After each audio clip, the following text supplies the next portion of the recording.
You're listening to Time Out of Mind. I'm sitting here with a distinguished gentleman. His name is Colonel Ross Dedrickson. He is a toured senior citizen. Very much so. Ross has been a public speaker for UFON. Is that what it's called? Yes, MUFON. No, what is UFON? Mutual UFO Network. You have also been published in some magazines that I've seen here, which is Nexus, and it gives you some idea of the scope and breadth of his knowledge on UFOs. Is that an understatement? Well, I've been exposed to the UFO phenomena for many years, and I took an interest in it back in 1952 when I saw my first ones in Washington, D.C. And from then on, I became curious. Actually filmed with a number of UFOs, and you actually saw that? Oh, yes. Mm-hmm. How many were there? Well, I counted 9, but there were trees in the way. Some people say there were 7. I say there was 9. Can you describe them? There were discs in the sky, moving, not tremendously fast, but moving steadily across the sky, right over the center of Washington, D.C. Were they coming from the ocean or from the north? And can you give me a little bit of... Well, actually, they were moving in different directions. They seemed to more, in a sense, as though they were reconnoitering the whole place and going in a, not in a specific straight line. Observing. Just observing. Mm-hmm. Interesting. Did they scramble jets, do you know, at that time? Oh, yes, they took time. It took a while for them to get the jets airborne, but really there were no intercepts because they couldn't get close to the UFOs. Now, you were in the service at that time? Oh, yes. I had graduated from Stanford and had been assigned to the Assistant Deputy Chief Staff for Operations in the Air Force Headquarters in the Pentagon. I was there about 6 months, and then they moved me to the Atomic Energy Commission over on Constitution Avenue, and I became part of the staff, Military Applications Division of the Atomic Energy Commission. In some of the paperwork you gave me here, looking at the background of your knowledge into UFOs other than the Washington incident. I was wondering if you'd give us a little bit of idea as to the scope and the breadth that the military has on UFOs. There are 2 levels. There's a clandestine secret level, and then there's a public denial, official denial that they exist. And that's the 2 levels. I became curious of the real, because I was curious. I had seen the craft, and I began to read all kinds of personal encounters that were published by various people. And there were many, many of them published, privately published, sometimes in magazines, but mostly they were private accounts. In your particular level of security clearances, did you ever... And if there's anything you can say about that now that you're, well, into your 90s, is that? Not yet. Not yet. If there's anything you could say, have you ever seen any classified or declassified that have been declassified that you can talk about in the upper levels? Yes, there's some that have been released through the Information Act. But most of it, there's been a policy. The Bilderberger Group was assigned the task of suppressing the knowledge of UFOs, and they in turn tended over to the Trilateral Commission for worldwide control of any information relative to the existence of UFOs as visiting extraterrestrials. And that policy has been carried on now for 60 years. It was based on the original assumption that going back to the the radio broadcast by Orson Welles. Well, then it would cause a great panic of the people if they knew that this phenomena was currently in progress. And so, I don't know whether it was the Brook Institution or one of them came up with a solution that it should be kept quiet at all costs. Well, it got to be a fetish. They never, ever admitted that they were, yet there's evidence everywhere that they had their hand in the, and actually were collecting more information. MUFON became a collecting agency. It's a private group, but all of the information on sightings was turned over to the government. You talk about, in this paper I'm looking here, is U.S. Navy recovered a crash in New Mexico, other than the 47 crash. And this was new to me, that there was, in fact, two crashes in 1941 and 1947 in New Mexico. I was wondering if you could tell us a little bit more about the first one, in 1941.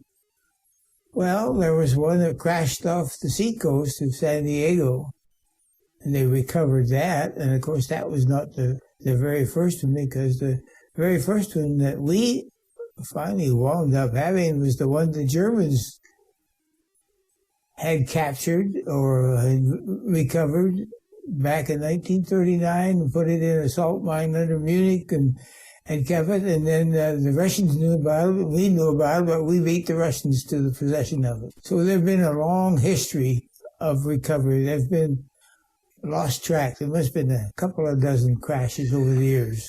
I was watching one of the cable channels the other day, and they were talking about how the secret weapons of the Nazi regime, and one of them was, in fact, a UFO disc shape like.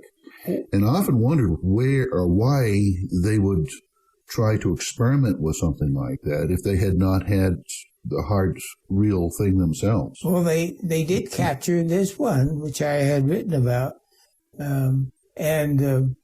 Yes, they had a model to go from. And they actually had space-type craft that could travel to the moon.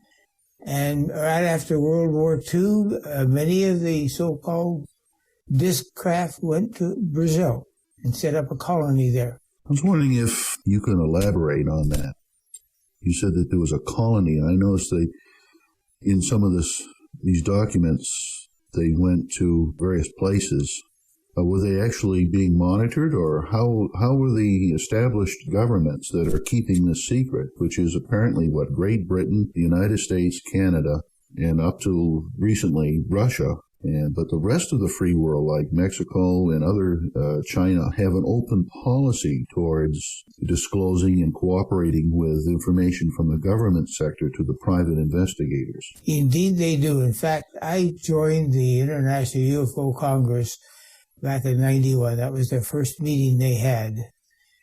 And through the years, they had a couple of meetings every year. And I remember a few years ago, a researcher from Chile said, "I don't understand your government."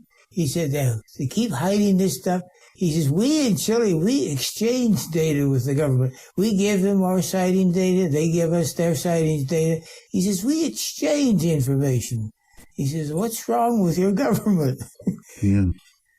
It's that 1938 Orson Welles syndrome. It apparently is. But do you also think that the governments, the higher technologically advanced governments of the world, such as the United States and others, are doing it to keep the competitors away from, such as some of our enemies, to be saying, if we disclose that we have these technologies, wouldn't it be better if we just disseminated that information all over the world so that we could be unilaterally informed?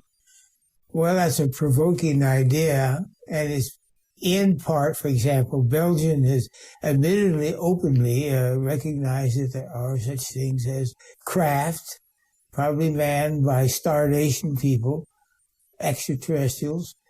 China has gone so far as to encourage a private group of UFO researchers. And they comb the information that the researchers give them. They're quite open about the thing. The English-speaking countries such as England, Canada, and Australia have this policy of quiet. No mention of it. Can you tell me about some of these craft that we've developed as a result of reverse engineering? I notice here we've got an XH-75D Shark. What is this all about? An anti-gravity helicopter? Yes, of course, we've learned how to apply anti-gravity techniques to both the bigger aircraft and smaller ones. Have you actually seen one? I've not personally seen one. I've seen many photographs of the B-1 and the B-2. The B-2 is one which is propelled by electric static, and they shut off the turbine engines and the differential and electrical fields in the leading edge and the trailing edge, which push and pull it through the air. A few years ago, I think it was only about 2 or 3 years ago, I was driving down I-75 in just north of Tampa, and I noticed coming out of what would be about the southeast, heading towards the northwest, a streak of, it appeared to be some type of high-altitude aircraft. In fact, I thought at first it was a meteorite, but it was traveling very fast. It was much higher than the normal jet aircraft or even an operational military-type aircraft. It appeared to have been, being a pilot myself, well over 100,000 feet, and the plume of the smoke was very broad, and it was traveling extremely fast. I don't know, since I don't know the exact altitude. By the time I saw it from the horizon, by the time it passed off through the windshield, it was less than 30 seconds. Well, that's probably one of those that was tracked.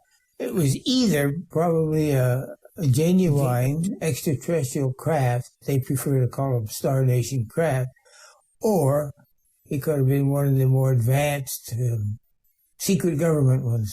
Yeah, and the next day in the newspaper, in the Tampa Tribune, said that the NORAD was also tracking it, and I'm often wondered whether that was nothing but a cover story, but since so many people saw an extraordinarily fast-moving object very high above our atmosphere, that NORAD continued, according to the report of the paper, tracking it all the way up into Alaska. So if it in fact was a meteorite or some skimming of a small particle, it was definitely blowing out contratrail. There was power behind it. It was not something that was, and I've seen meteorites skim the atmosphere. That's not one of them. There's a difference. There's a big difference. This is a powered craft going at extraordinarily fast speeds, and the NORAD report said that, in fact, it did track it, and they didn't know what it was either. What about this TR-3B? It's a giant triangle. Here in Arizona, there was similar... Over Phoenix, the Phoenix... The Phoenix Triangle, yeah. And it was also over Belgium. They reported one over Belgium, the giant triangle. And the next day after that, during the twilight hours, people, of course, were now stargazing, and the military sent flares off along I guess it's the Kofa mountain range, and I'm saying, that's not a triangle. It's a cover-up. Yeah, and I'd worked down in the Yuma Proving Grounds in that area, in the film unit down there, back in the 60s, and I said, we never dropped flares up there that close to Phoenix. Yeah. We would be off down to the Welton area and to some of the, they're no longer active down there at what they call the John Hollowell Instrumented Test Range where I work. And we would drop flares for night bombing raids or, practice. Yeah. And I never thought, of course, that's not part of the bombing range there. And I often wondered why the next day did the government was this a cover-up? I mean, of course. They have a lame excuse for every kind of an incident. It's standard procedure. Swamp gas?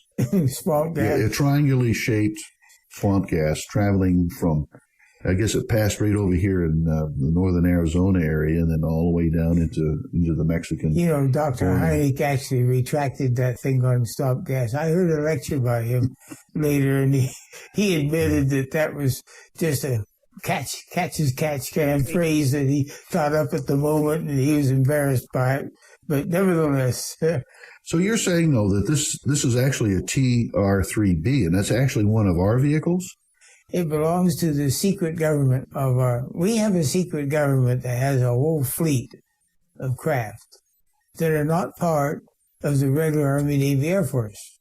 Who funds all this? Us? Well, it's invariably some people are going to see them and have worked on them in the past. Well, I mean, who's funding all of this? Where do they get all the money from the general population? Black budget and drug money. A great portion of it is drug money. That's hard to believe. That really is, but... There was a British intelligence agent said that the drug money that England and the United States, the amount of money involved is greater than the budget. So. Well, I was watching, too, some history of the United States. It goes back to the late 1800s during what is called the Opium Wars in the northeastern part of the United States, where I'm from, up in the Salem, Mass. The shipping, they were extremely wealthy, and it certainly did not have the monies in shipping in the goods that we had here in the United States at that time. Certainly did not justify these extraordinarily large mansions that were ongoing. Later on, the History Channel and other people picked up the real root of the opium trade between China and the United States. And in essence, the drug trade during the United States in its early formation was very much an open commodity. But now today, you're saying it's still ongoing. Oh, yes. Yes, indeed. In fact, I think it was one of the gangsters by the name of Gotti was asked if he ever in the drug business. And he said, no, I can't compete with the government. What is this Nautilus, this TR-3A? Is that, am I talking about the same one here? No, that's a different one. Well, the TR-3A is called a pumpkin seed. What's that? Well, that's a very high-speed craft. It's described there on the paper that it was marked 50 or about 38,000 miles an hour, yes. Now, of course, you have to recognize that the star nations such as the Pleiadians, they have craft. They don't travel per se, and I give witness to the fact that Billy Meyer took a photograph of a Swiss jet chasing a scout craft of the Pleiadian star nation. And it would jump. It would be in front of the jet, would start toward it, and it would jump, and suddenly appear behind it. In one frame of the motion picture, you can see in one corner the scout craft disappearing, dematerializing. In the same frame, 1/30th of a second, I assume, it was rematerializing in the lower left corner, opposite corner, it was rematerializing. You had dematerialized up here and rematerialized. In other words, they jump. They don't travel. They just, and that's the way they travel through space. Yeah, they can't go from a vast reaches of our universe, galaxies, using conventional power methods. They have got to have something further than E equals MC squared. They've got, and as a matter of fact, there's been several reports on, also on television about how, in fact, that they do that, and it's extraordinary. Being a nuclear scientist, though, do you feel as though that the things that you learn in your life are way above now or way below? Oh, they're way below. They are so far ahead of us in technology. And they travel from one galaxy to another at speeds of hundreds of times, thousands of times the speed of light. Here comes the question. We've examined a few of these vehicles that the government, or you're indicating the government has been experimenting since the 60s. such as an X-22, an SR-33A, the Nautilus. What you're saying then is, if in fact that we have this technology, are we in fact traveling in outer space?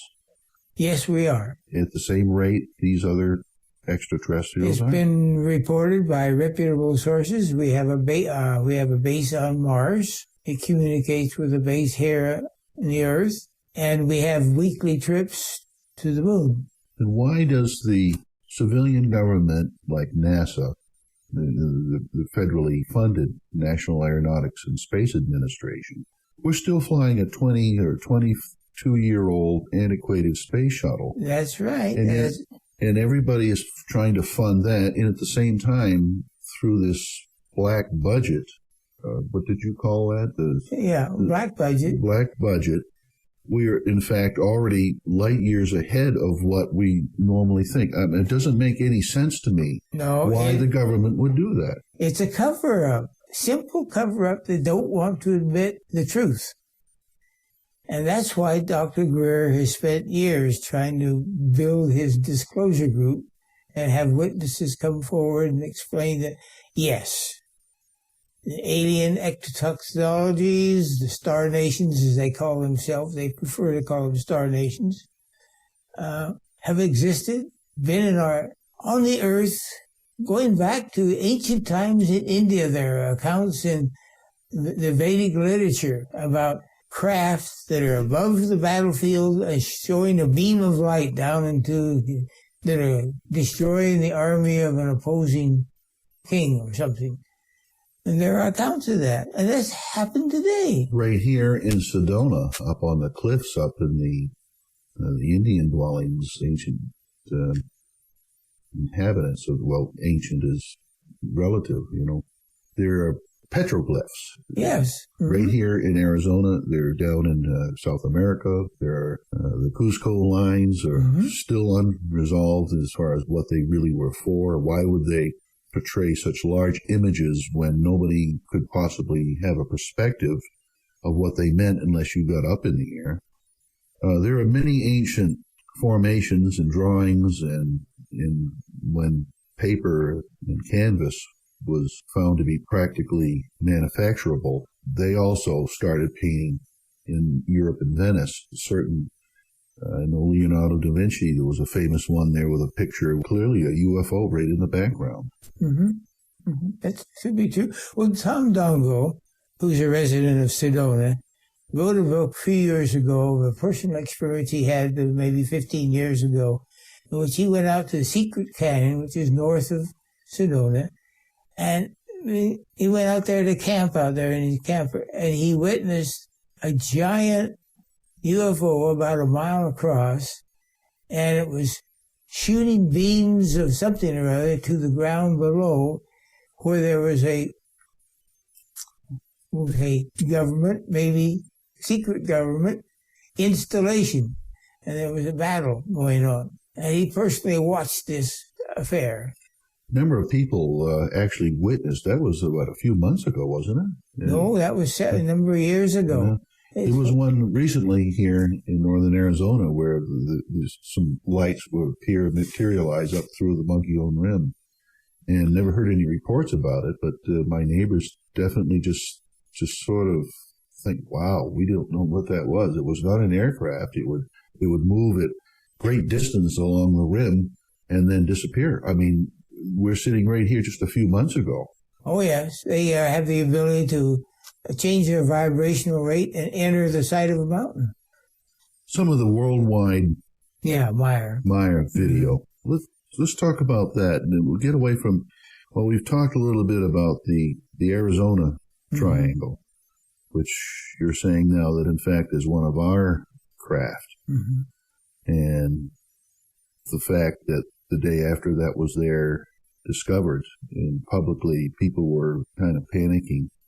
And then the military the next day put up flares along the Kofa mountain range.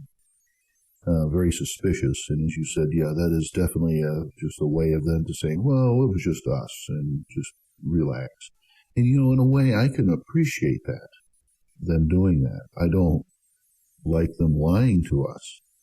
but to give a cover story such as swamp gas or weather balloons, military flares, and that's never occurred ever again down there, those flares. And they're desperate to have some kind of excuse to explain it. That's basically it. It's starting to fit together. It really is. I understand now that you're saying that we, in fact, do have the technology from recovered vehicles that have crashed here in Roswell and other areas, and that this particular method of cover-up is to hide the fact that we are, in fact, space travelers ourselves today above NASA, probably light years above NASA. So my question is, why are we funding NASA? Why are we doing these if we really have this technology? It's part of the cover-up. We're paying money for materials to build space shuttles, and it would seem antiquated, wagon wheels or bows and arrows to, we're paying twice for... You're quite right. You're absolutely. It's a farce. There's another factor here, and that is our policy has been to deny the existence of UFO. They got stuck with it, and they're unwilling to change it. And this is the thing that Stephen Greer pounced on. He had got 200 witnesses at his press conference back in September 2000. And each one of them testified as to their experience with UFOs. I was one of the disclosure group that testified.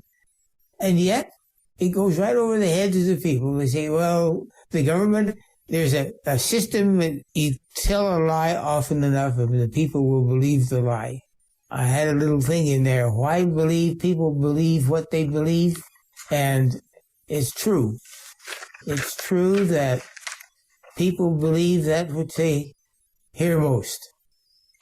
And quoting Colonel Dedrickson here, why we believe what we believe. Experts on the human mind say humans are convinced to believe things for four principal reasons. 1, you tend to believe most strongly that which you hear first. 2, if you change, it will be most likely to be that which you hear repeated many times. 3, you next tend to believe that which you want to believe, or that which fits your already conceived ideas. 4, humans are least likely to believe that which is logical and makes sense, especially if it contradicts what they hear most. I think that is a good insight, Colonel, and I think we're going to take a little break right now, and we're going to go into some more deeper things here, unless there's anything else that you would like to mention at this time. No, I think you're progressing along the way you want it. All right. We'll be right back after this message. You're listening to Time Out of Mind. Well, we just took a break. We're going to come back now. All right. Maybe we want to touch. The Meyer case is probably one of the most discussed cases. Mighty Meyer, when he was 5 years of age, encountered an old gentleman that stepped out of a UFO. And from then on, he was being groomed as a career through his whole life. And he had contacts with several civilizations, but mainly Pleiadian. He did have contacts with the Dow universe, which is a parallel universe to ours. But a lot of the so-called pundits thought that it was fakey. I could name a couple that were dead wrong because our government was there, and they actually got all the original films that he produced, and Billy was getting copies. Our government was there full-fledged, scooping up all the data. And the Swiss government set up a command station up above his farm and tried to track everything he did with radar and sound sensors and everything else. But Billy was able, he would telepathically communicate with his contact, and he would, in some cases, they would just beam him aboard, just like Scotty in Star Trek. and they couldn't find him. He'd walk out into a rainy road, and his footprints would suddenly disappear. We're going 6 now. We can go to forest. And so people witnessed that, and yes, but he was a very, very. The case is still going on. Where was this located? In Switzerland. Mm-hmm. In a little country town in Switzerland, not too far from Zurich.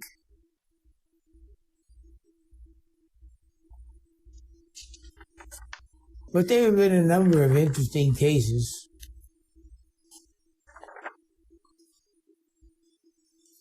This Holland incident, is this the one you were talking, or the Meyer video? The Meyer was it? Yeah.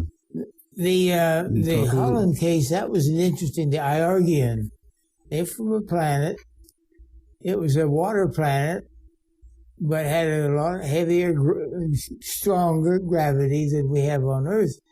And so the people were much stouter and stronger and heavily muscled and so forth in appearance. How he encountered them, he was cruising in the North Sea in his yacht, and he ran aground. And it turned out that he ran aground on a floating disc. A metal disc that was floating in the North Sea. And so he stepped off the boat, walked over to this disc several hundred feet in diameter, and a hatch opened, and they invited him in. And when he was in there, they put a helmet on his head, and they went through a process called inculcating, in which he was fed a whole flood of information to his brain about the infrastructure and the society of the planet they came from. Now, they were less developed than, say, the Pleiadians, because when they traveled through space, they didn't jump from one place to another at hyperspeed. They had to travel. They had not developed the thing. And so they would travel. They had the first craft would be armor-plated and would be followed by the second, which was the manned craft, and the third one was the supply craft that brought up the rear. And they would take quite a few years to go from one place in the galaxy to another place because they travel. They go hyper speed of light? Well, they never revealed how fast they went, but they certainly did not exceed the speed of light. We know that. They traveled physically. But the interesting thing is they used the lead craft as a bulldozer because it was armor-plated, so that the second craft that was right behind it was not injured by debris. It was in space. So what happened to this Dutchman? They communicated after he got off of the thing. They continued to communicate with him via radio, and it would drive the Dutch authorities crazy because they couldn't figure out where these signals were coming from. What period of time was this? This was back, I guess, probably the 50s or 60s at that time frame. Whatever happened to the Dutchman? He never saw them again. It was a one-time introduction, and he wrote a book about the whole experience with diagrams and pictures and so forth. It was an interesting case. Coldasian? How do you pronounce that? Coldasian. Coldasian encounter. Give me a little bit of this information here. You've got it written down that you gave it to UFON, right? Is that how you pronounce UFON? Well, I didn't publish it, give it to MUFON. The book, there had been two other books published. Wendell Stevens published one, and he called his book The First Contact with Planet Coldus. The book that De Beers, the South African, who was mixed up in the thing, he called it The 12 Planets Speak. meaning that there are 12 planets involved and everything. And coldness is in a parallel universe, and they have to cross from one dimension into another through a Rosen-Einstein bridge to get, not exactly a wormhole, but it's a passageway from one dimension to another. And they're in another dimension, which is a twin of our Earth. And they came here, and the contact, Edwin, he was working in a radio factory in South Africa, Durban, South Africa, as a supervisor. And his contact was a young teenage boy, just 19 or 20, went to work for him. And he picked up a relationship with the boy. They went fishing together on the beach and so forth. And after 2 years, Edward took the boy out to the beach, and he says, well, my tour duty is up. And he says, I'll be in contact with you. And he handed him a radio. He says, I've altered this radio, but in a month or two, I will contact you. And sure enough, in a couple of months, he was contacted. And they had disconnected the radio circuit, RF circuit, and were only using the audio circuit, and they were 250 miles above the planet, but they were projecting. I mean, he had a kind of a T antenna on his roof, and they would communicate, and he'd tune in his thing. And the South African government said he was transmitting illegally, which he wasn't. He was telepathically talking to them, and they confiscated his radio that had been altered by the alien, and so they used a tape recorder, somehow used the audio circuit in the tape recorder, and used that. And this contact went on for about 20 years. In South Africa. In South Africa. And one of the interesting things is the Cold-Dacian craft accompanied Apollo 13. The same people that were contacting Edwin in South Africa were the ones back in the Apollo 13 mission. Yeah. This is to me very hard to believe. And that they actually escorted Apollo 13 around the moon. Is that how they got back? Yes. Well, what was the reason? You're indicating here there was another clandestine reason for Apollo 13. They had a nuclear weapon aboard and were going to explode it. And the extraterrestrials said, we will not allow any kind of a nuclear weapon to be exploded in space because it affects the rest of the universe. Why would we want to detonate nuclear? Don't ask me. Somebody decided they were going to fire one off on the moon. Hard to believe that. Lovell and all of the people, I've never heard them openly talk about. Maybe they never knew. Is that possible? That probably. But they figured they wanted to see what would happen if they exploded one on the moon. The moon is hollow, and it's an artificial satellite. Our moon is an artificial satellite. It was towed there and parked there. We had another moon called Nagash, which was used by the Atlanteans to destroy Lemuria. But that's another story. Peruvian incident. Oh yes, that's a fascinating. Yes, yeah, I remember him, Vlado Kapitanovic. He was a supervisor of this electrical power generating plant, and some of his staff came into him and said, "There's a UFO outside the plant, and it's not supposed to be there because they had restrictions about anybody approaching the power plant." So he went out and watched out there, was going to run them off. Well, he noticed them coming over the fields toward him, and they didn't touch the ground. They were just skimming over the surface, maybe a couple of inches above the ground. And he asked them, he says, "Why aren't you walking? Why don't you touch the ground when you walk?" They said, "Well, we don't want to harm anything on the earth. We don't want to crush the grass. It's a living thing." And he told me they couldn't stay there. He told me, you have to leave. You have to leave. You can't stay here. So they left. And then Later, he told us that this was at one of the conferences, UFO conferences. He was there, and he explained that he'd gone rabbit hunting up in the hills. And when he went up there, in his Jeep, he encountered one of the local herders that had, I guess, some sheep or goats or something or other. And they had a son that had fallen off a high rock and had crushed his pelvis and broken a leg and some other things.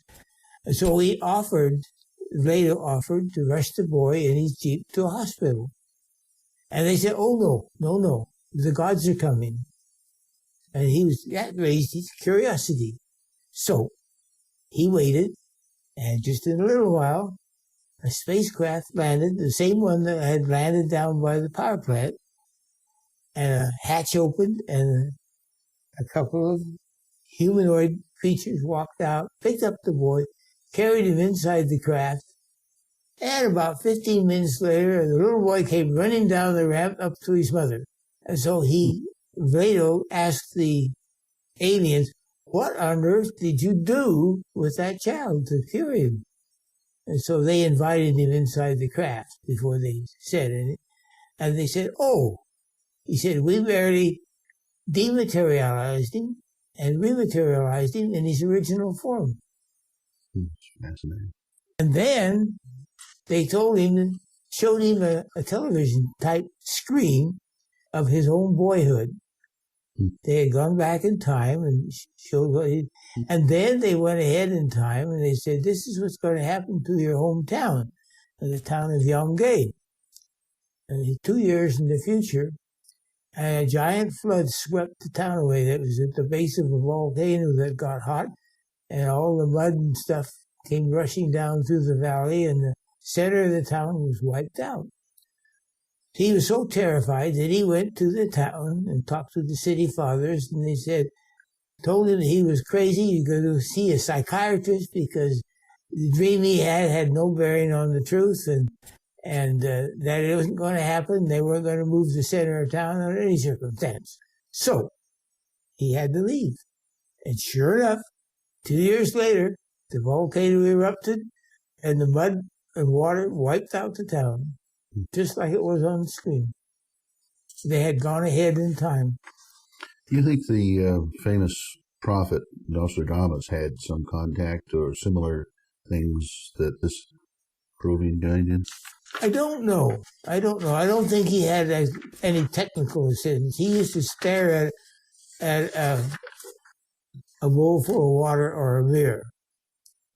And his method of going into the future was, I guess, from all you can tell, stuff that's been written about it. I've read several books about Nostradamus, and I would say that he used a different technique. His was ability to travel in time with the mind. Let's go to Spain, this UMNO incident. UMNO incident, yes. Well, that was an interesting case where in this particular village they had a little colony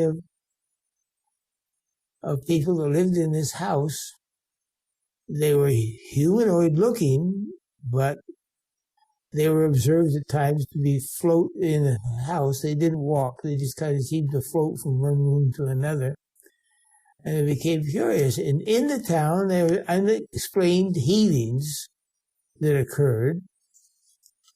And these people were writing scientific papers and giving them to noted scientists. The noted scientists would read them and say, well, it was state-of-the-art stuff, or even advanced state-of-the-art.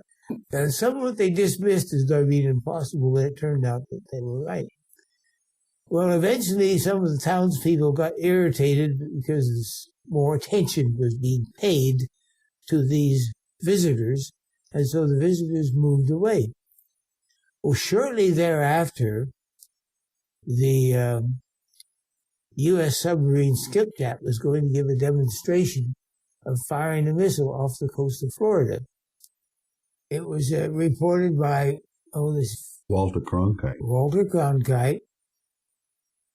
as to just before the missile was to be launched, this craft appeared, and it had the UMNO signal, which was a U with a bar, horizontal bar, through it. And, of course, the launch of the missiles was called off.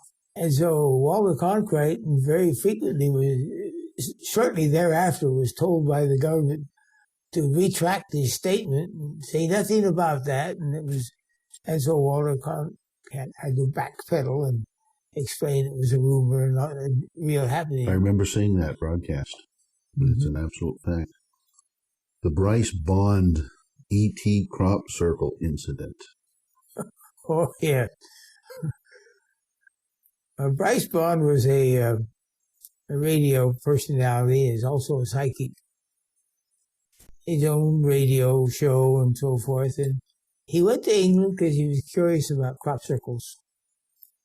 And he stayed at this, let's say, bed and breakfast place out in the farming country. And one evening he walked out into this field, just about dusk, a little bit after dusk. And he got out near the middle of the field, and suddenly he felt paralyzed. He couldn't move, and a great heat overtook him, and it just frightened him tremendously. And so he cried out, "Oh, God, help me," really loud. And then he heard a voice in his head that said, "Do not be alarmed. We do not mean to harm you. We are from another dimension, and you're standing in the middle of our craft." And in a few minutes, his paralysis left, the heat left, and he looked around, and there was a crop. He was standing in the middle of a newly formed crop circle. And that was his personal experience. Why did he leave the circles? Is this something that they're saying, a rubber stamp that we approve of the corn here? No. It's just a symbol. Not all of them are circles. They're like glyphs, Egyptian glyphs. And some of them were in the shape of geometric figures. Some were in the shape of dolphins or insects or bees or something or other. They take a variety of shapes. And they are mainly, we've been told that it's to pique our interest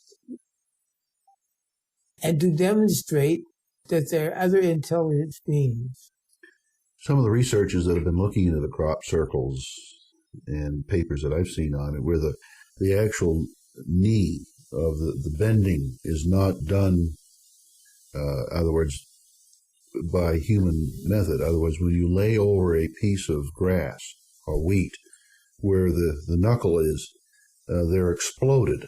And nobody can explain why the knee, or if you just bend your fingers. Oh, yes. They can't understand how they've proven that human beings, on a lot of it, not all of them, crop circles, but the researchers said that there are a large, substantial, worldwide commonality between the knuckle being exploded by some radiation or some other type of energy source that we don't know. I have personal experience with that. In 2003, I was driving down from Washington to Santa Cruz. I was going to a conference.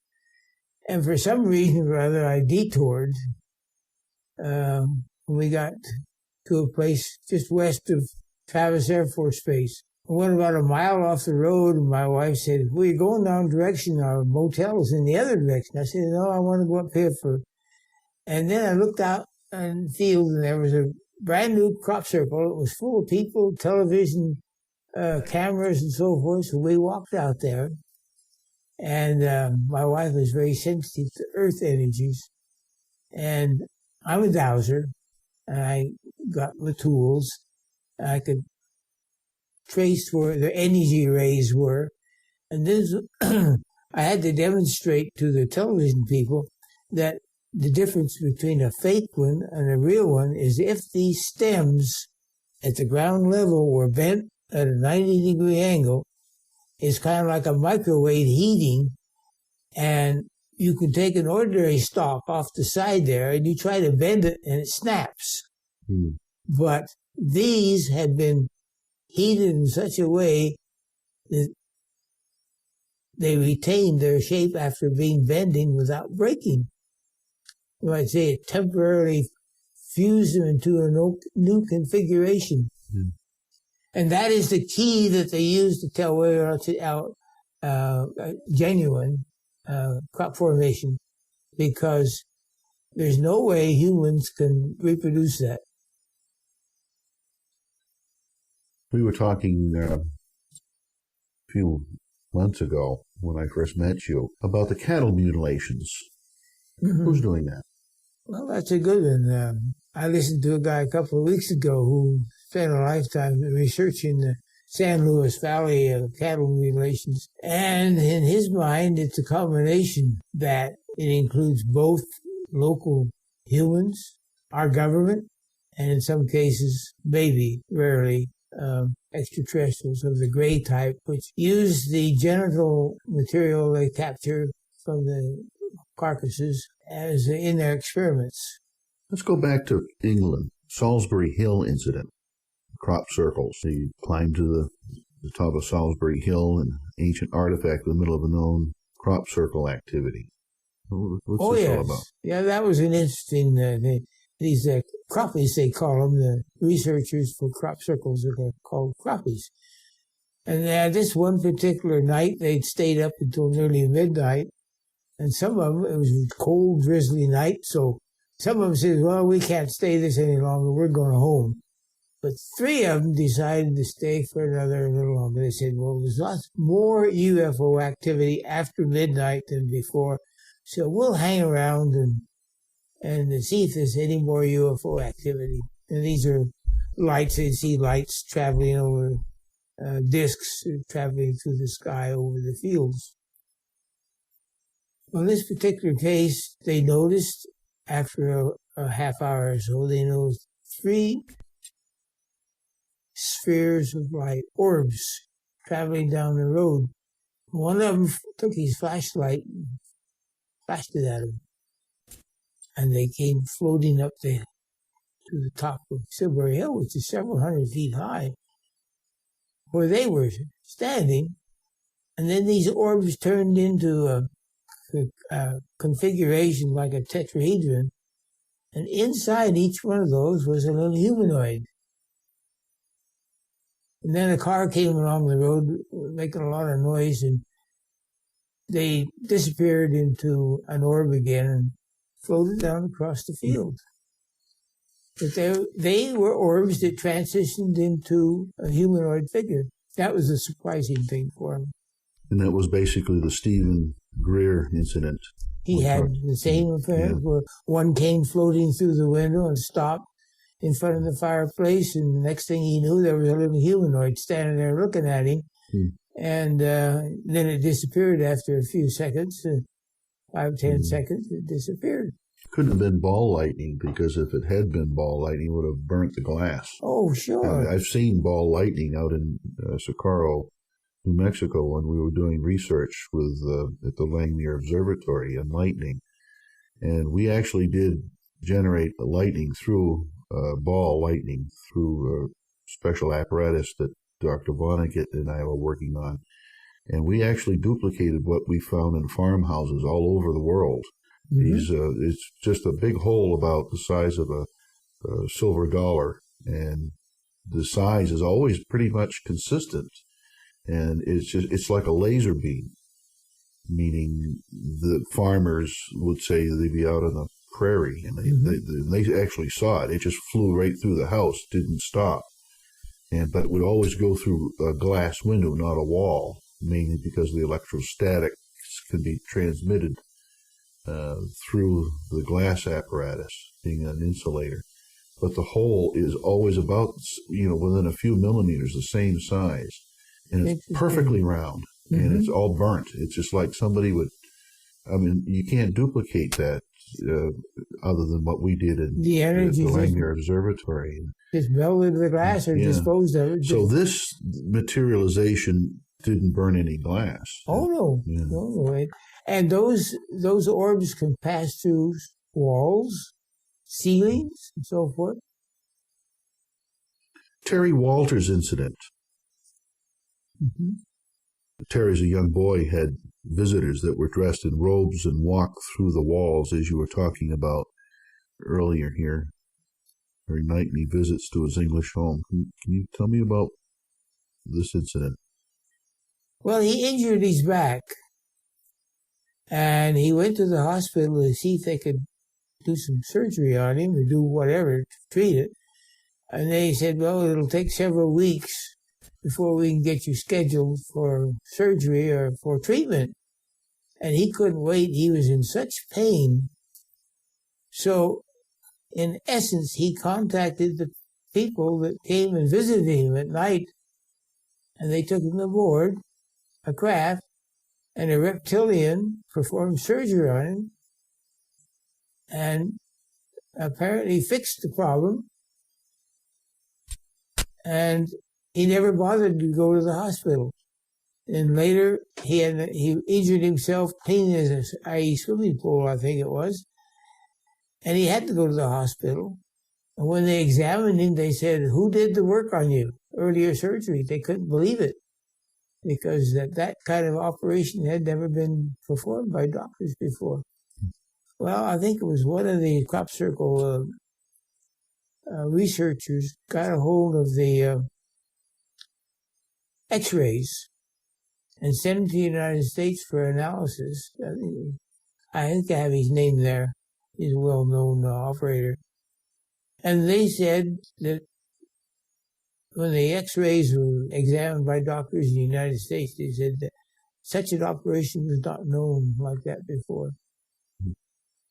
Similar to the cattle mutilation, where they're still baffled as to the precision and to the extent of even a modern, a known laser would leave certain burn marks. Mm-hmm. But I've seen photographs when back in the 70s and 80s when Dr. Moore, Charlie Moore, who was very involved with the New Mexico projects of Project Mogul, mm-hmm. and Charlie shakes his head. He says, "No, we just don't know." He denies having any knowledge, even at that time. What you were indicating, that some of it is through our advanced military secret operations, but he's puzzled too. And of course, Charlie has always been, and you see him on History Channel or Discovery Channel, he's always been a proponent of the cover-up of Roswell being Project Mogul. But I tell him, I said, Charlie, listen, your timeline's about 6 years off. Yeah, and there are at least 14 or 24 crashes in the United States. Our government has been working with the Greys, and there are colonies of Greys living underground in these facilities, have been there for at least 60 years. And they're trying, the Greys, these are the ones from Zeta Reticuli, and they lost their ability to reproduce sexually. And so the only way they can reproduce is through cloning. Well, you keep cloning material, and there's a degradation in the DNA RNA. And after a while, they don't get any improvement. In fact, the clones don't live. And so what they're trying to do is they're trying to crossbreed with humans and with other animals to get samples of genetic material which is closer to what they're hunting for. Are there any good-looking women there? I don't know. I can't answer that one. Well, Colonel Dedrickson, we're going to get you back here. This has been a real pleasure. Believe me, it's been an eye-opener, and I really appreciate you coming on digitalpassages.com. Thank you, sir. You're quite welcome.